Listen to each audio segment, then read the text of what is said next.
Guys, bom dia ou boa tarde ou boa noite. Vamos falar sobre os gráficos das funções reais de uma variável real. Então, uma função real de uma variável real, ela tem domínio na reta e contradomínio na reta, ou seja, a imagem também é na reta, uma vez que a imagem está dentro do contradomínio.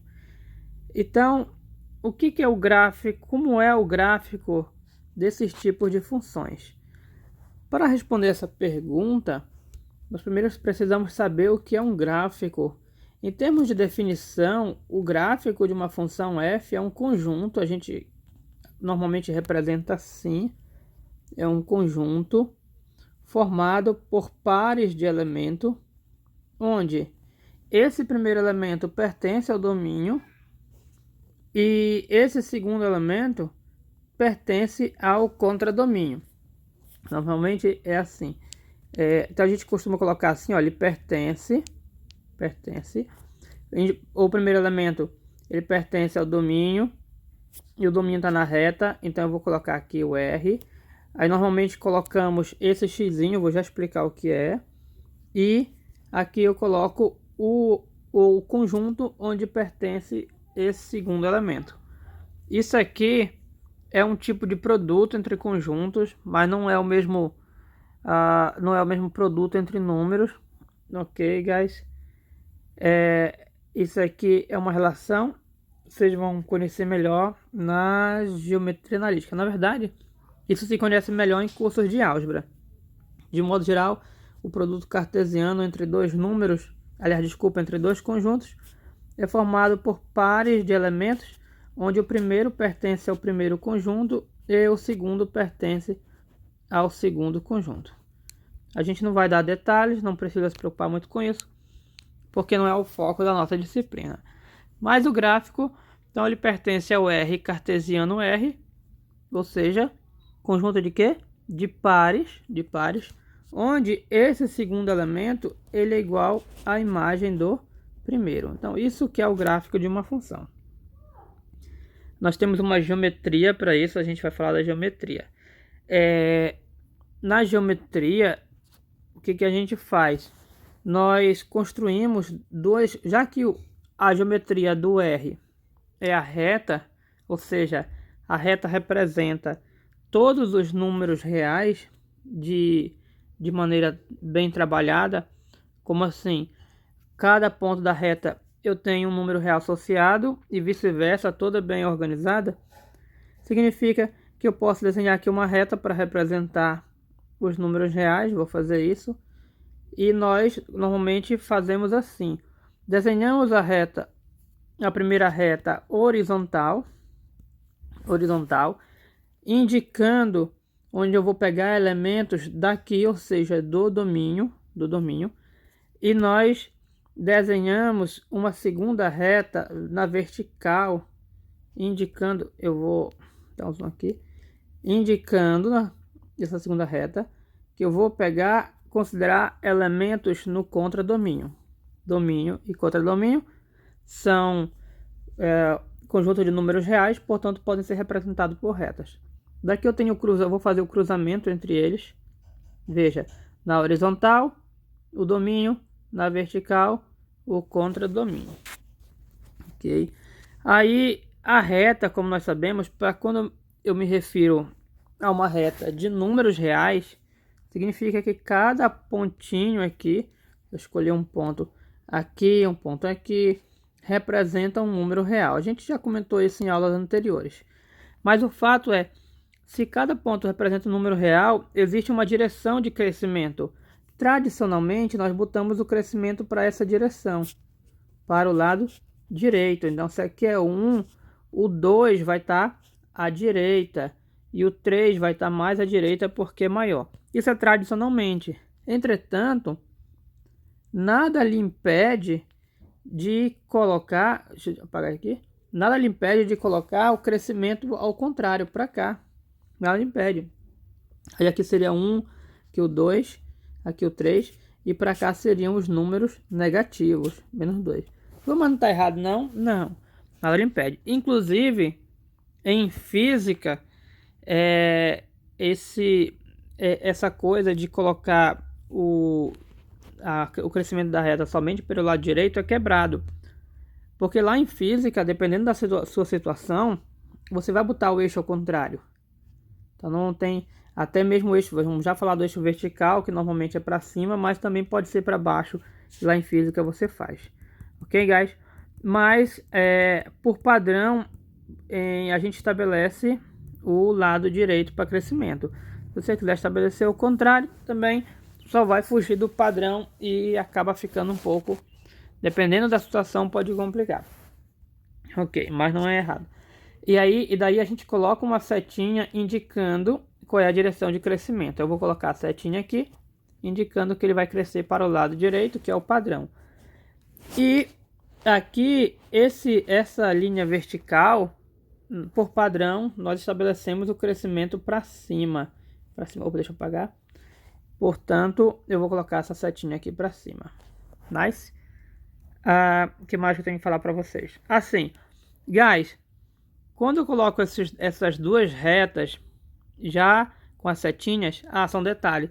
Quando eu coloco essa seta, eu digo que eu orientei a reta. Então eu tenho uma reta o quê? Orientada. Por que orientada? Eu orientei ela dizendo para ela qual é a sua direção de crescimento. Qual é a minha direção de crescimento? É para a direita. Então eu estou orientando ela e, portanto, é uma reta orientada. Então aqui eu tenho uma reta orientada e outra reta orientada. Quando você coloca essas duas retas orientadas, elas ganham os nomes de eixos. Então, eixos, esse aqui é um eixo, esse aqui é outro eixo. Acredito eu que vocês já tenham escutado a palavra eixo. E a gente dá nomes também. Se na minha função o domínio, a variável no domínio usar a letra x, esse aqui passa a ser o eixo x. Mas atenção, muitas funções têm outras letras. Se for para variável, às vezes você está trabalhando com uma função, e é comum principalmente em física e cálculo 2, você trabalha com uma função onde a variável dela é o tempo, e o tempo é tradicionalmente escrito pela letra T, não é escrita a palavra, enfim, tradicionalmente você usa T para variável tempo. Isso significa que se você estiver trabalhando uma função então com a variável T, esse eixo aqui não vai ser eixo X, vai ser eixo T. Se tua função for estiver trabalhando com a outra letra, às vezes θ, por exemplo, para variável, então aqui é θ. O que eu quero dizer é que o eixo daqui é o eixo sempre correspondente à variável da tua função, no caso é x. Ok? O eixo, esse eixo vertical, que é em pé, né? Então está na vertical, a gente dá um nome também de acordo com a variável que a gente estabelece para a função.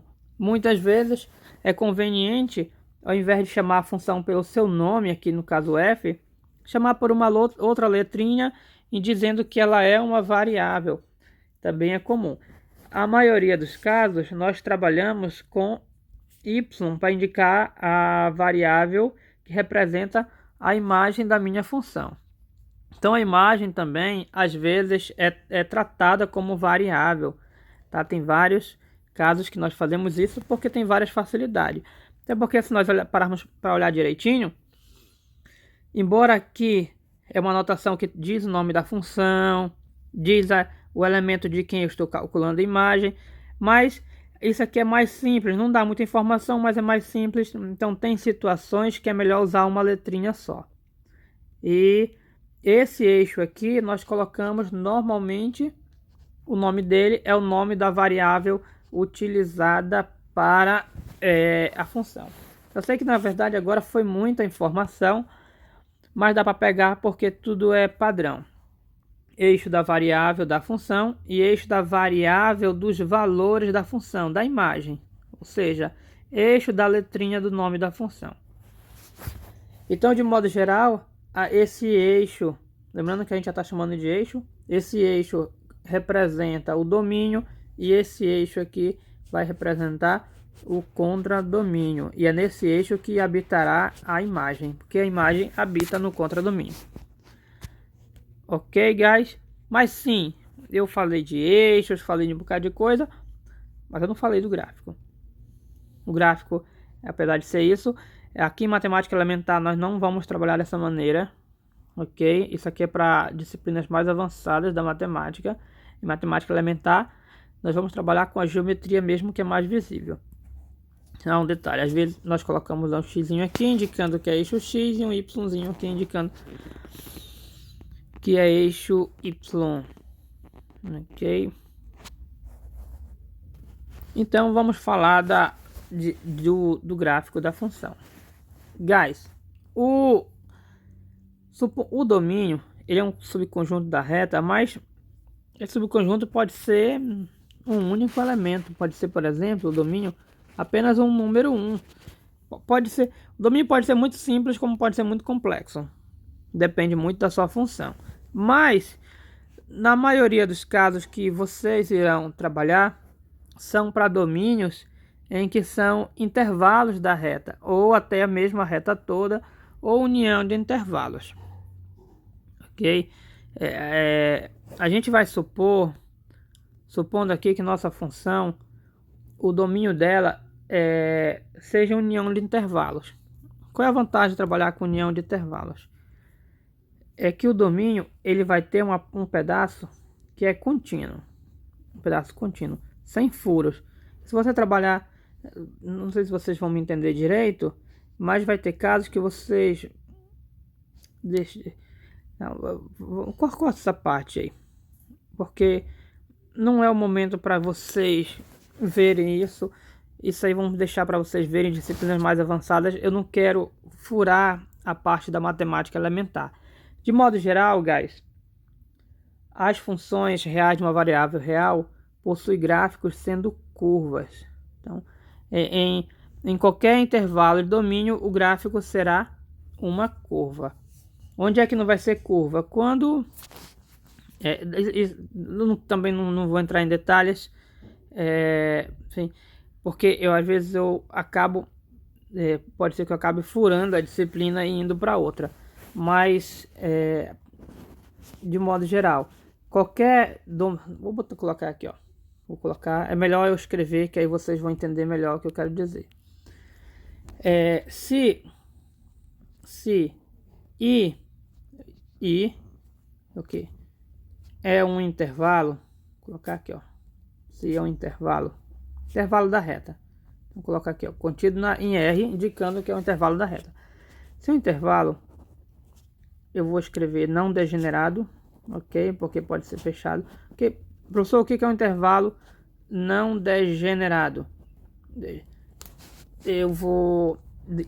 Intervalo degenerado é um intervalo, a gente sabe que é um pedaço da reta. Ou seja, tem um começozinho, um fim e tudo aqui no meio. Mas às vezes, o que pode acontecer? Você pegar um começo mais próximo que o outro, e depois mais próximo, e depois mais próximo, de modo que esse começo e esse fim, se você fizer eles se aproximarem um do outro, eles se colapsam a um ponto. E nosso intervalo, ele vira um ponto, porque o intervalo se colapsou. E daí, o meu intervalo passou a ser um ponto que não é interessante. Então, esses intervalos que se tornam um ponto são chamados de intervalos degenerados. E nós não estamos interessados em intervalos degenerados. Portanto, eu vou considerar um intervalo não degenerado. Opa, preto. Não degenerado. Vou colocar aqui mesmo embaixo, degenerado. Pronto. Se y, vamos diminuir um pouquinho, porque ficou grande, escrevi um pouquinho grande. Deixa eu ver se eu consigo diminuir um pouquinho. Diminuir. Tá. Não degenerado. Degenerado. Pronto. Faltou o si sumiu. Se é um intervalo não degenerado, então Então, o gráfico... do domínio, tá? Eu esqueci. Coloca aqui pertencente ao domínio. Pertencente ao domínio. Se do domínio da função intervalo não degenerado, então o gráfico... Vou dar um zoom que aí a gente consegue escrever num tamanho melhor. O gráfico... Deixa eu ver se tá no tamanho ok das linhas. Linhas largas, será que as linhas largas ficam bons? Acho que linha larga é melhor para trabalhar. Vamos trabalhar com linhas... Não. Senão eu vou escrever pouca coisa numa linha. Eu vou terminar de escrever, vocês vão entender melhor. Se é um gráfico não degenerado, então, intervalo, o gráfico de f sobre i, a gente costuma dizer restrito aí, de modo geral,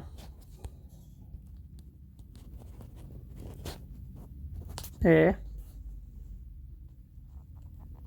uma curva. Pronto. Ok. Então, o que eu queria dizer era isso, guys. Você tem um intervalo e você restringe o gráfico de f a esse intervalo. Por isso que eu falei gráfico restrito a intervalo. E o gráfico restrito a esse intervalo, não tá bem bonitinho aqui, parece um A esse negócio. A minha letra é feia, mas importante aqui é a ideia. Então, se você restringe o gráfico de uma função a intervalo, então o seu gráfico vai ser o quê? Uma curva. Ou seja, para nós, os gráficos das nossas funções serão de modo geral o quê? Curvas. Então, por isso que quando você trabalha lá no ensino médio, que você trabalha apenas com funções assim, todo gráfico de uma função vai ser uma curva. Ok? Então era isso que eu queria dizer desse pedaço aqui. E eu acabei enrolando, foram 17 minutos para isso. Mas tudo bem. Ok. Entretanto, não é porque é curva, eu quero chamar a atenção, normalmente o aluno não tem muita ideia quando está entrando, não é porque é curva que será curvada. A curvatura da curva pode ser reduzida até virar uma reta. Então, o gráfico de uma função, de uma variável real, pode ser uma reta, e uma reta é um tipo de curva, é uma curva. É uma curva o quê? Já com curvatura nula. Se você vai reduzindo a curvatura de uma curva, ela tende a se tornar o quê? Uma reta. Existe uma área onde você calcula curvaturas das curvas em geometria diferencial. É uma área muito boa. Você junta a geometria diferencial, você une a geometria junto com o cálculo e consegue obter diversas propriedades geométricas interessantes, e uma delas que você consegue é medir a curvatura de uma curva. Outra coisa que você consegue também, utilizando o cálculo na geometria, o cálculo diferencial, que são as derivadas, integrais, etc.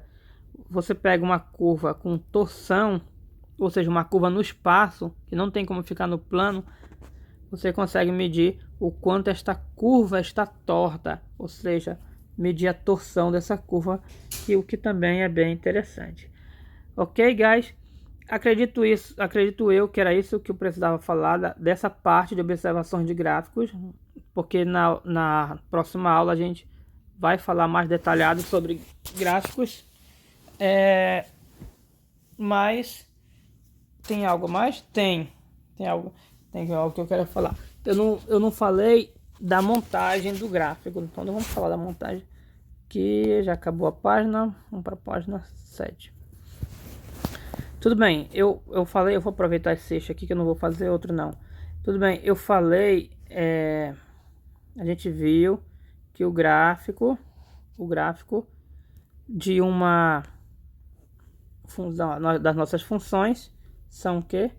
São retas, aliás, são curvas, ok? São curvas. mas não falei como é o gráfico. Ia esquecendo. Então vamos falar como é o gráfico da função. Vou colocar aqui nosso eixo, ok, tá bem grande. A gente apaga essas partes aqui, não tem problema.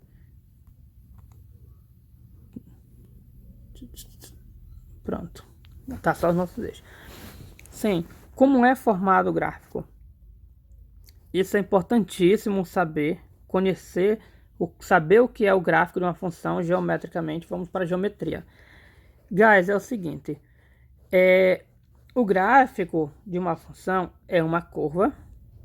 Por ser uma curva, é constituído de infinitos pontos. Então, são pontos, pontos. Você coloca pontos, são pontos tão juntinhos, tão juntinhos, tão juntinhos, que vão formando o quê? Curvas, ok? Posso pegar esse aqui, ó. Vamos aproximar. Eu pego ponto aqui, eu vou aproximando por ponto e vai se juntando. É claro que se aproximar de um em um assim, nunca consegue se juntar. Vai ficar furos. Ok, guys. Então o gráfico é formado por quê? Por pontos. Toda curva é formada por infinitos pontos. Pois bem, e como é formado exatamente o gráfico de uma função? Que pontos são esses? Já que são formados por pontos, o ponto é porque tem pontos e fica a pergunta: que pontos são esses? Os pontos do gráfico de uma função são da seguinte maneira. Você pega cada elemento do domínio, pega um elemento do domínio. Pega aqui um elemento, aqui eu vou pegar um x, por exemplo. Vou pegar um x não. Vou pegar qualquer número. Eu vou chamar de A. Eu vou chamar de A, ou vou chamar de P, que é clássico. P, pronto. Pega um elemento P no domínio. Se esse elemento está no domínio é porque ele tem imagem. Então eu vou marcar a imagem em algum lugar aqui do eixo Y. Eu vou marcar a imagem aqui. Aí, bem aqui. Então aqui é a imagem do P. O que a gente vai fazer é marcar o ponto aqui no plano. Nós vamos marcar o ponto que corresponde ao gráfico da função. E o ponto que corresponde ao gráfico da função é o ponto de cruzamento do P com o F de P. A gente vai subir. O que eu vou fazer? Eu vou construir uma linha aqui no P. Uma linha seguindo a direção desse pedacinho aqui de reta, ok? Construo a linha e construo uma linha aqui na F de P até elas se cruzarem. E daí nós percebemos que elas se cruzam bem aqui, ó, ok? Se cruzam aí, beleza. Ou seja, esse ponto aqui é um ponto que pertence ao gráfico. Então, todos os gráficos, vou colocar aqui, todo ponto do gráfico, ele é um ponto formado por um par. O primeiro elemento pertence ao domínio e esse segundo elemento, eu errei, perdão, guys. Eu coloco aqui, ó, vírgula, aqui, até botar em vermelho, x pertence ao domínio, esqueci aqui. O primeiro elemento pertence ao domínio e o segundo sempre vai ser, como a gente vê, a imagem. Então, o primeiro elemento pertence ao domínio, o segundo pertence à imagem. Esse ponto aqui é o ponto representado, é o ponto PF de P. Por que PF de P? Aqui no plano, nós representamos sempre os pontos por pares. Tá aqui um par. O que é um par? É uma coisa constituída de duas coisas. Viagem, né? Mas representamos por pares. Normalmente esses pares são separados por vírgulas. Ou seja, nós podemos ver que aqui eu tenho a primeira coisa. Lembra que eu falei que é constituído de duas coisas. E aqui eu tenho a segunda coisa, formando assim o meu par. Essa primeira coisa é chamada de abscissa. Vamos colocar aqui. A primeira coisa é chamada de abscissa. A segunda coisa é chamada de ordenada. Vamos usar as cores padrões aqui. Não foi essa cor, não sei nem qual foi a cor. Acho que foi essa aqui. Então, aqui é a ordenada.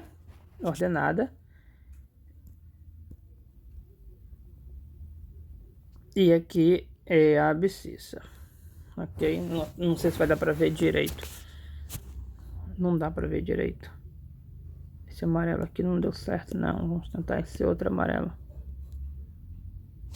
Tá melhor. Ok. Então, todo ponto do plano, ele é representado por um par, separado por vírgula, olha a vírgula, colocado entre parênteses, olha os parênteses, onde o primeiro elemento é o elemento que está no eixo X, e esse primeiro elemento é chamado de abscissa. Assim como esse eixo também é chamado de eixo das abscissas. Então eu vou ter que colocar aqui entre parênteses. Esse eixo X é o eixo das abscissas. É um nome que vocês devem estar conhecerem, mas se não conhecerem vão se acostumar com o tempo. E esse eixo vertical é chamado de eixo das ordenadas. Ordenadas. Ok. Então, guys, dois pontos, dois elementos, aliás, um ponto, representado por dois elementos, separado entre vírgulas. Primeiro é abscissa e o segundo ordenada. Esse par, porque são dois, é chamado um par ordenado. Nice. Vocês vão escutar uns barulhos, é de eu me mexendo, porque devido ao horário, eu tenho que gravar aqui no quarto, mas beleza. Ok, guys, falamos de muita coisa aqui, muita. Falamos de como marcar um ponto do gráfico. Você pega um elemento do domínio e cruza com a sua imagem, Falamos como é representado esse ponto. Ok. Agora, vamos dar mais outros exemplos. Vamos supor que vou pegar um outro elemento do domínio, vou pegar um elemento, aqui vai coisar o desenho, né? Vou pegar um elemento bem aqui, ó. Ok? Vou chamar de Q agora. Aí suponha que a imagem dele esteja aqui embaixo. Bem por aqui, ó. Bem aqui, vou colocar aqui. A imagem dele, então é f de Q. Agora vamos marcar o ponto do nosso gráfico. Onde é que fica o ponto do gráfico? Já que a imagem está para baixo, eu vou fazer o alinhamento do Q para baixo e não vou mais fazer para cima. Aí eu venho aqui, ó, pá, pronto. Cruzei e eu tenho meu ponto do gráfico. E aí, guys, de modo geral, nós fazemos os pontos vários. Para você montar o gráfico, você teria que cruzar todos os pontos, vários elementos do domínio. Pega o elemento do domínio, cruza com a imagem. Elemento do domínio, cruza com a imagem, igual a gente tem feito, ó. Domínio, cruzou com imagem. Aqui, elemento do domínio, pan, cruzou com quem? Com a imagem. E com isso, se você fizer isso para todos os elementos do domínio, você vai ter o gráfico. Porém, nós sabemos que é impossível fazer isso se o domínio tiver infinitos elementos. É impossível. Então, de modo geral, a gente não faz isso, nós utilizamos técnicas para esboçar. Às vezes utilizamos a nossa intuição. Aqui nós não vamos fazer isso, nós vamos supor que tenha outros pontos, nós não vamos desenhar. E aí você vai ligando os pontos e você forma o gráfico. Aí eu sei que o gráfico, embora não estou sabendo os outros pontos aqui no meio, mas eu sei que o gráfico vai passar nesse ponto e vai passar nesse ponto. Vamos só supor, guys, por um momento, nós não sabemos, mas vamos supor que fosse assim, ó. E que aqui o gráfico continuasse dessa maneira. Então, esse aqui seria um gráfico da nossa função. Da função f. Daí, lembre-se que nós estamos supondo que ele é dessa maneira.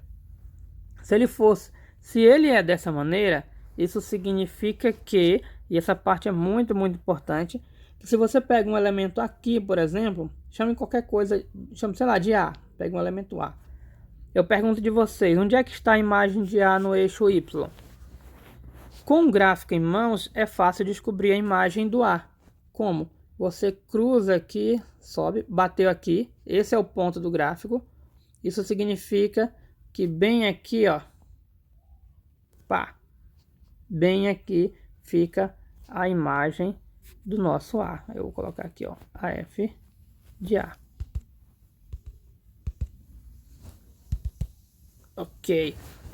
E com isso eu posso pegar qualquer outro elemento do domínio e eu tenho a imagem. Quer ver uma coisa interessante? Deixa eu ver o tempo. Interessante para nós é o tempo que já deu. Que já deu não, é? Eu estabeleço normalmente 30 minutos por aula. Quer ver uma coisa interessante? É isso aqui. Olha a observação. Essa linha é a linha do FP. Agora, olha aqui, olha só que interessante. Eu vou continuar ela para o outro lado e se eu continuar, ela bate no gráfico bem aqui. Eu vou fazer em azul para dar um destaque. Esse azul mesmo. Ela batendo aí, ela desce aqui, ó. E aí eu tenho gás. Esse ponto, eu não sei que ponto é esse, claro, né? Nós vamos dar um nome, sei lá, chame de B, por exemplo. Chame de B. Qual é a observação? Que tanto B quanto o P possuem a mesma imagem. Porque quando eu subo B, ó, ele cruza exatamente na mesma imagem do P. E essa, então aqui eu tenho que a F de P, que essa aqui vai ser a mesma F de B. A imagem do P vai ser a mesma imagem do B no nosso exemplo. Daí a gente conclui só, por exemplo, algo que a gente vai ver mais para frente em detalhes, mas a gente conclui que esse gráfico aqui não é de uma função injetiva, porque consegui encontrar dois elementos com a mesma imagem. E se vocês olharem com carinho, você poderia fazer cruzar bem aqui, ó. Batia aqui e você teria você percebe que existe mais outro elemento com a mesma imagem do P e do B. Então tem mais, só matando a injetividade. Ok, guys? Então aqui foi muita informação, coisas muito importantes. Todo ponto do gráfico embaixo, ou embaixo não, né? Depende, né? Aqui em cima. Todo ponto é formado pelo elemento do domínio e a sua respectiva imagem, ponto do gráfico. Com o gráfico dado no elemento do domínio, eu consigo encontrar a imagem. E tá. E vamos falar sobre o plot. O que é o plot? Essa ideia de marcar pontos, marco ponto, que nem eu marquei 2 pontos aqui, entenda que eu não desenhei o gráfico por causa desses 2 pontos que não tem como eu saber o gráfico. Lembre-se que nós apenas consideramos uma hipótese, suponha que o gráfico fosse assim. O gráfico poderia ser diferente, ao invés de fazer essa curva aqui, ó, ele poderia descer direto aqui e subir. Ele poderia fazer assim, ó, e depois subir aqui. Então não tem como saber o gráfico com esses 2 pontos. Foi uma hipótese que nós consideramos. Suponha que o gráfico fosse desse jeito. O que a gente sabia aqui é que esse ponto e esse ponto, por fazer parte do gráfico, a curva que é o gráfico tem que passar por eles obrigatoriamente. É a única coisa que a gente sabe. Para eu descobrir mais o gráfico mesmo, eu teria que desenhar todos os pontos, o que é impossível. Mas uma técnica que muitos fazem, inclusive o computador faz isso, é desenhar muitos e muitos e muitos pontos e aí faz uma linha passando por todos esses pontos. Essa técnica é chamada de plotagem. Nós vamos falar sobre a plotagem, mas aí vai ser na outra parte da aula. Só vou escrever aqui, ó. Plotagem. Ou seja, você está fazendo os plotzinhos que é marcando os pontos, mas vamos falar na próxima parte. Ok, guys? Thank you for watching. E até a próxima.